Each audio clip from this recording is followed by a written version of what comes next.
Primetime News on MITV. Good evening and thanks for joining us. I am Jumoke Michaels. We'll take a look at the stories that made the headlines. President Muhammadu Buhari cautions African leaders. Aregbesola promises to pay backlog of salaries. Nigerian Bar Association condemns kidnappings in Ekiti. And from the foreign scene, we have that 200 animals escape after flood. And in sports, FIFA officials warn Blatter. Welcome once again, and now to the details. President Muhammadu Buhari on Sunday urged African leaders to place the interests of their countries above narrow personal interest. He gave the charge while chairing the African Union Peace and Security Council meeting at the ongoing AU Summit in Johannesburg, South Africa. The president noted that as the meeting of PSC focused on the situations of South Sudan and Burundi, it required the leaders to put the situations in both countries in proper context. The Nigerian president added that the leaders must make deliberate efforts to save the face of Africa. Buhari noted that the continent was inundated with conflicts of diverse forms, including the crisis in Burkina Faso, Mali, Libya, Central African Republic, South Sudan, and more recently in Burundi. The Center for Social Justice has called on the administration of President Muhammadu Buhari to carry out a review of the 2015 federal budget in line with current economic realities, stating that the fiscal document in its current form cannot address the challenges facing the economy. The lead director, Barrister Eze Onyekwere, in a document analyzing the budget, stated that the document contained allocations for expenditures which it described as frivolous expenditure. The Senate had passed the 2015 budget on April 28, following the passage of the same bill by the House of Representatives on April 23, with an expenditure outlay of 4.493 trillion naira, up from the 4.425 trillion naira proposed by the executive. Eze faulted a template usually sent to ministries, departments and agencies of government for being responsible for the over-bloated expenditure of government. Discussants at a forum organized by the Association of Muslim Men in Business and Profession have urged President Muhammadu Buhari to ignore the call by the G7 on fuel subsidy removal. Correspondent Fauzia Gbadeyoka-Bakari has the report. Muslims, human rights activists gather to lend their voices to the widely anticipated debates as the country just transited to a new democratic administration. Leading the discussion on the theme, 2015 general elections, setting agenda for the new government, is the Lagos-based human rights activist Femi Falana. Leave those guys. Come back home. And sit down with the Nigerian people to address our problems. And I'm asking the president, don't take a loan from the World Bank for anybody. Since you have promised to fight corruption, block the leakages, recover our stolen wealth. Otherwise, you cannot address insecurity, you cannot address unemployment unless you recover looted wealth of our country. Other discussants agree that the new government should look critically at the unemployment rates, insecurity, and above all, corruption. They added that Nigerian government should look at the modular refinery and sit with all stakeholders in the petroleum sector to work things out.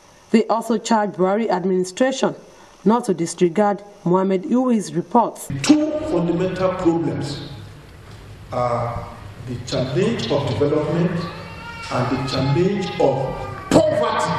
If you want rapid employment that will lead to boost in GDP, that will lead to growth that will transit to development, you must face two things: agricultural industry. And the problem of Nigeria can be summarized into three main categories: the crisis of leadership, the crisis of strong is the crisis of virus. Amir of the companion, Alhaji Musbah Oyefeso, also called on INEC to find a way to reduce the cost of electioneering and move further to full electronic voting. I also want the elections and this morning to hit the ground and begin to work. The issues which require urgent attention are varied and many. These issues include insecurity, corruption, unemployment, erratic public mass supply, fuel scarcity, weekly foreign exchange, poor infrastructure, high cost of governance, and poor general welfare of the citizens, among others. The event was well attended by various Islamic scholars, who all agreed that it is high time Nigeria gets it right. Fauzia Gbadiyaka Bakari, MITV News. Osun is one of the many states in Nigeria where the recent economic crunch is biting hard, and it's having a great deal of impact on the people.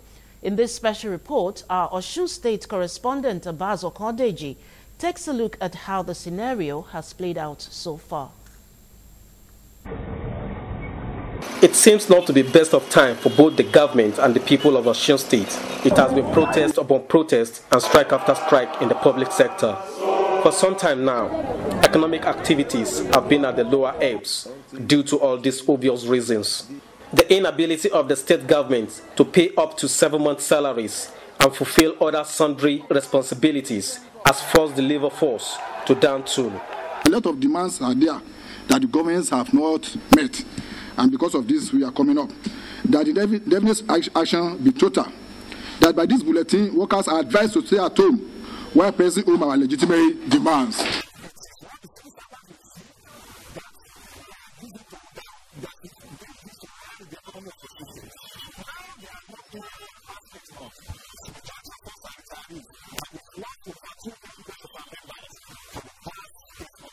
This came after consultations, dialogues, and negotiations between the government and the labor unions could not yield any positive results. Worse still, the resultant effect continues to bite harder in Osun State, as the hike in the premium motor spirit, popularly known as petrol, does not help matters.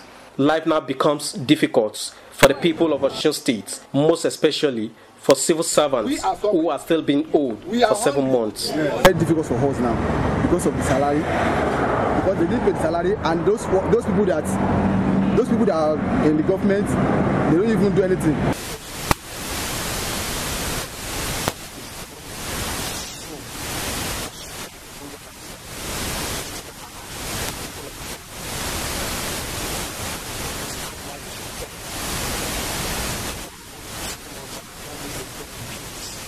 Although the state government, headed by Rauf Aregbesola, says it feels the pulse, pains, and agonies of the striking workers, but it is helpless to assuage their predicaments. Because I know what it is to work and not have the expected wage for your labor. Unfortunately, I'm helpless, and that's just the word to use. If there's any way I could assuage your pains, I will do it before we even go to this pass. It is not that workers themselves are neither unaware nor unconcerned about the dwindling allocation from the federal to the state government, but they have to fulfill different obligations, whether they are paid or not. Feeding, shelters, education of their children, care for their aged parents, and medical care are part of those obligations.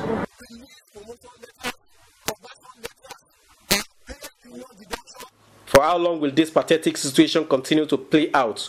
Only time will tell, as the people still look up to the government to let them off the hook. From Osogbo, Abbas Okondeji, MITV News. Meanwhile, Osun State Governor Mr. Rauf Aregbesola has promised to pay workers in the state their salaries before the end of this month. The governor made the promise in a statement made available to newsmen in Osogbo on Sunday by his media aide, Mr. Semiu Okonlawon. Most workers are being owed 7 months' salaries, but the statement is silent on whether the governor would pay the backlog or he would pay part of the salaries. The governor stated that he had a great dream for the state, and that was why he was in a hurry to begin many programs which had earned him applause even outside the country. Lagos State Governor Mr. Akinwumi Ambode on Sunday paid glowing tribute to the chairman of Vanguard Media Limited and veteran journalist Chief Sam Amuka Kpemu, who turned 80 on Saturday. In a statement by his Chief Press Secretary Habib Aruno, the governor said Amuka Kpemu had contributed largely to the upliftment of journalism in the country. Ambode said the publisher's efforts towards the growth of the Nigerian press were not only evident in how he had spearheaded his newspaper to enviable heights, but also his stance on political stability, accountability, and the rule of law. The governor said Nigeria has benefited immensely by the presence of Uncle Sam Amuka in the media, both as a journalist and columnist from the days of the Daily Times Group, of which he served as editor of the Sunday Times. The Lagos State chapter of the People's Democratic Party has called on Governor Akinwumi Ambode to publicly declare his assets. He was asked by the major opposition party in the state to do so on or before June 29. In a statement issued on Sunday by its publicity secretary, Mr. Taufik Gani, the PDP also charged Ambode to personally make public in the media his assets as it went sworn in as the present governor of the state. The June 29 ultimatum given to Ambode, according to the PDP, is to allow the governor to voluntarily take up this challenge. The Nigerian Bar Association has condemned the current spate of kidnappings in Ekiti State, saying it has put the citizens in extreme fear. The association regretted the kidnapping of one of its members, Reverend Father Emmanuel Akingbade, at his residence around 8:30 p.m. on Tuesday. In a statement on Sunday in Ado-Ekiti, the chairman of Ado-Ekiti branch, Dr. Foluke Dada, enjoined the people to be more vigilant and report strange movements and activities in their neighborhood to security agencies in the state. The association implored the government, traditional rulers, and well-meaning Ekiti indigents to pull together a concerted effort to sensitize the people not to provide a safe haven for criminals.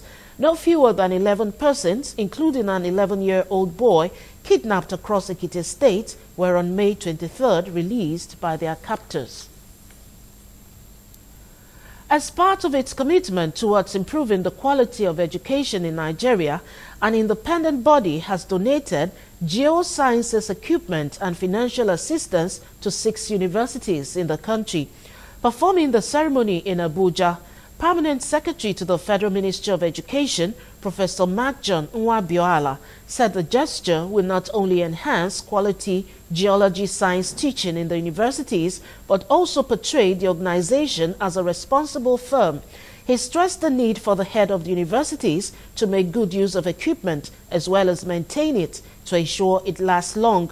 He, however, called on other organizations to emulate the gesture by contributing their own quota for sustainable development in the education sector. How many cups? 4 cups. I will reduce it to 3 so that the Director General, Nigerian Geological Survey, our friend, the VC of the Federal University of Petroleum Resources in Fulu, Professor Aki, who is present here, to salute you. Representatives of the other Vice Chancellors, University of Ilorin, University of Jos, Anambra State University, and the UAE. ExxonMobil Nigeria has invested over 3 billion into geoscience education in Nigerian universities, and we will continue to invest more in the future towards ensuring that Nigerian geosciences can stand on equal competitive footing with some of the best universities in the world in terms of quality of their education and instructions and knowledge. However, responding on behalf of the Vice Chancellor of the 6 universities, Professor Akehome Ibadode, Vice-Chancellor, Federal University of Petroleum Resources, Efuru, promised to use the equipment effectively as well as secure them for as long as their lifespan permits to create works of value for operations. After an intensive, painstaking intelligence on clandestine activities of criminals, a highly fetish 419 syndicate which specialized in defrauding unsuspecting citizens of huge sums of money have been arrested and paraded by the Oyo State Police Command. According to State Police Command, the cumulative value of proceeds of the fraud goes beyond 800 million naira. MITV correspondent in Ibadan, Kafayat Afolabi, has the details. The suspects, led by Akeem Afiz Olabode, were discovered at Bale Ayoashejure by the Oyo State Police Command's anti-kidnapping squad. Preliminary investigations by the police revealed that the victims of the syndicate cut across all manners of people in society, including security officers, contractors, politicians, religious people, foreigners, among others. The leader of the group, which hypnotized their victims before they are being duped, Afiz Olabode, have this to say. Stage work together. So when they stage the job, they will give me my own. So I've played like people and the grinding sniff away, mama agun away. Other you get diabetes. You have the juju. They cure the diabetes or the problem they bring to them. So after what they cure the problem they bring to them, they will ask them to pay so amount. And the person they pay the money. It's not genuine babalawo. It's a fake babalawo. Whenever I get clients that get problem, he will connect me to do apps. When he gets customer that get problem like diabetes, I know the medicine. I will do it for. I will just do the sham. I will collect the money. I will give me 500,000. The Oyo State Commissioner of Police, Musa Mohammed Kassina, who restated his readiness to combat criminal activities in the state, also urged other unrepentant criminals to desist from crimes before they are caught in the act. This place is a place where many victims have visited, and all of them came here but left this environment in bruises. The gentleman who spoke with you is the leader of this hypnotizing syndrome. That whenever you are brought here, they do everything to diminish your sense or any sense in you. And as a result, they subdue you to the point of parting with anything that is valuable. He has so far, by my rough calculation, denied some members of the public of various sums of money, all totaling about 500 million naira. The youth leader of the community, Ogunda Michael, appreciated the command for coming to their aid, adding that all efforts to overcome the problem has proved abortive, as the elders in the village have not been supportive. To appreciate the Niger Police Force, Oyo State Command, for your work that you have helped us to save us from this menace. We went to the Kabiyesi that he should save us from this menace. Still, he said, these people are doing their daily jobs. We asked the Kabiyesi that if they are doing their daily jobs, how are they going to be doing business during the night? The entourage also visited the suspect's office, from where they transferred their well-to-do victims to their shrine in Ibadan. Kafayat Afolabi, MITV News. That's a pathetic story. Well, going on with the primetime news on MITV, we'll go on a short break, and when we return, we'll serve you with stories from the foreign scene.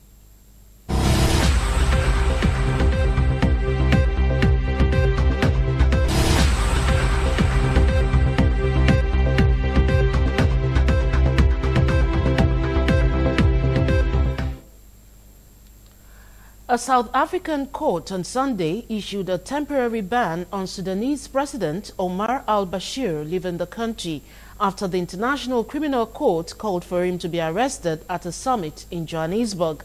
Bashir, who's wanted over alleged war crimes, crimes against humanity and genocide in the Darfur conflict, mostly travels to countries that have not joined the ICC, but South Africa is a signatory of the court statutes.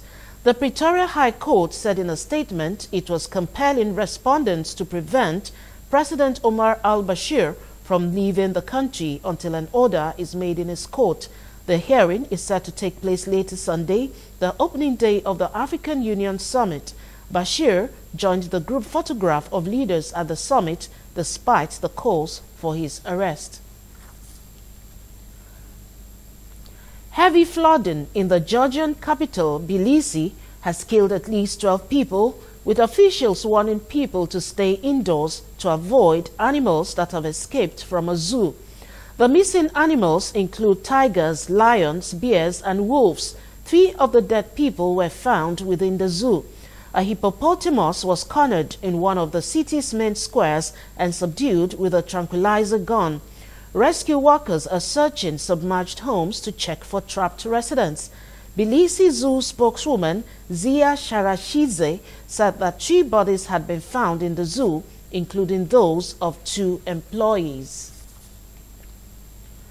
Turkey has taken in hundreds of more Syrians fleeing the conflict along the border in Syria's Al-Raqqa province after fighters of the Islamic State of Iraq and the Levant disrupted a previous attempt. Reports say the fighters had halted the Turkish process of allowing in the Syrians to determine whether there were any among the crowd who were wanted by the group in order to detain them. But Turkey then managed to devise and implement a more organized and effective way of allowing the people in. Turkish authorities agreed to open the crossing on Sunday due to increased dangers as Kurdish YDP forces, backed by Syrian opposition groups, prepared to launch an offensive to capture the ISIL-held town of Tel Ayyad. Still on the Primetime News, we'll take another break and bring you sport news.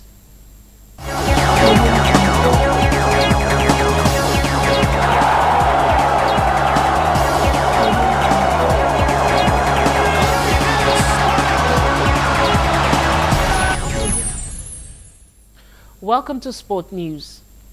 Mali and Senegal, the 2 remaining African teams at the ongoing 2015 FIFA Under-20 World Cup in New Zealand early on Sunday, caused major upsets at the competition, qualifying for the semi-finals with wins over stronger opponents. Mali defeated European soccer powerhouse Germany 4-3 on penalties after the tied 1-1 in regulation time in their quarter-final encounter in Christchurch. On the other hand, Senegal made short work of Uzbekistan 1-0 in Wellington and qualified to meet Brazil, 5-time winners in the semi-finals. Mali would take on Serbia, which qualified after defeating the US 6-5 on penalties following a 0-0 draw at full and extra time. Nigeria and Ghana had earlier exceeded the competition in the round of 16. Ghana was beaten 3-0 by Mali, and Nigeria was sent home 1-0 by Germany in that round. The man entrusted to lead FIFA out of its latest crisis has appeared to warn outgoing President Sepp Blatter not to rethink resigning. Domenico Scala, chairman of FIFA's Audit and Compliance Committee, said it was indispensable to follow the initiated process of the president's change as has been announced. The statement was in response to a report that Blatter could try to stay as FIFA president despite announcing on 2nd June his intention to step down as head of World Football's governing body. Swiss newspaper Schweiz am Sonntag said it had information that Blatter had not ruled out an audacious bid to remain in office after receiving support from football officials in Africa and Asia. And that's it on the Primetime News on MITV. But before we leave, we'll take a recap of the top stories. We told you that President Muhammadu Buhari on Sunday urged African leaders to place the interest of their countries above narrow personal interest. And we also said that Osun State Governor Mr. Rauf Aregbesola has promised to pay workers in the state their salaries before the end of this month. And we also said that the Nigerian Bar Association has condemned the current spate of kidnappings in Ekiti State, saying it has put the citizens in extreme fear. And from the foreign scene, we brought you news that heavy flooding in the Georgian capital, Tbilisi, has killed at least 12 people, with officials warning people to stay indoors to avoid animals that have escaped from a zoo. And from the foreign scene, the man entrusted to lead FIFA out of his latest crisis has appeared to warn outgoing President Sepp Blatter not to rethink resigning. And before we leave tonight, we'd like to remind you that you can watch us live on our website, www.mitvonline.tv, or follow us on our Facebook page, www.facebook.com/mitvng, by clicking on the Welcome tab. And for BlackBerry, Android, and other mobile devices, you can download our app MITV Star FM on their respective stores, or you can tweet us at MITV Lagos. Thanks again for staying with us on the Primetime News. It's been good serving you this bulletin. I am Jumoke Michaels. Good night.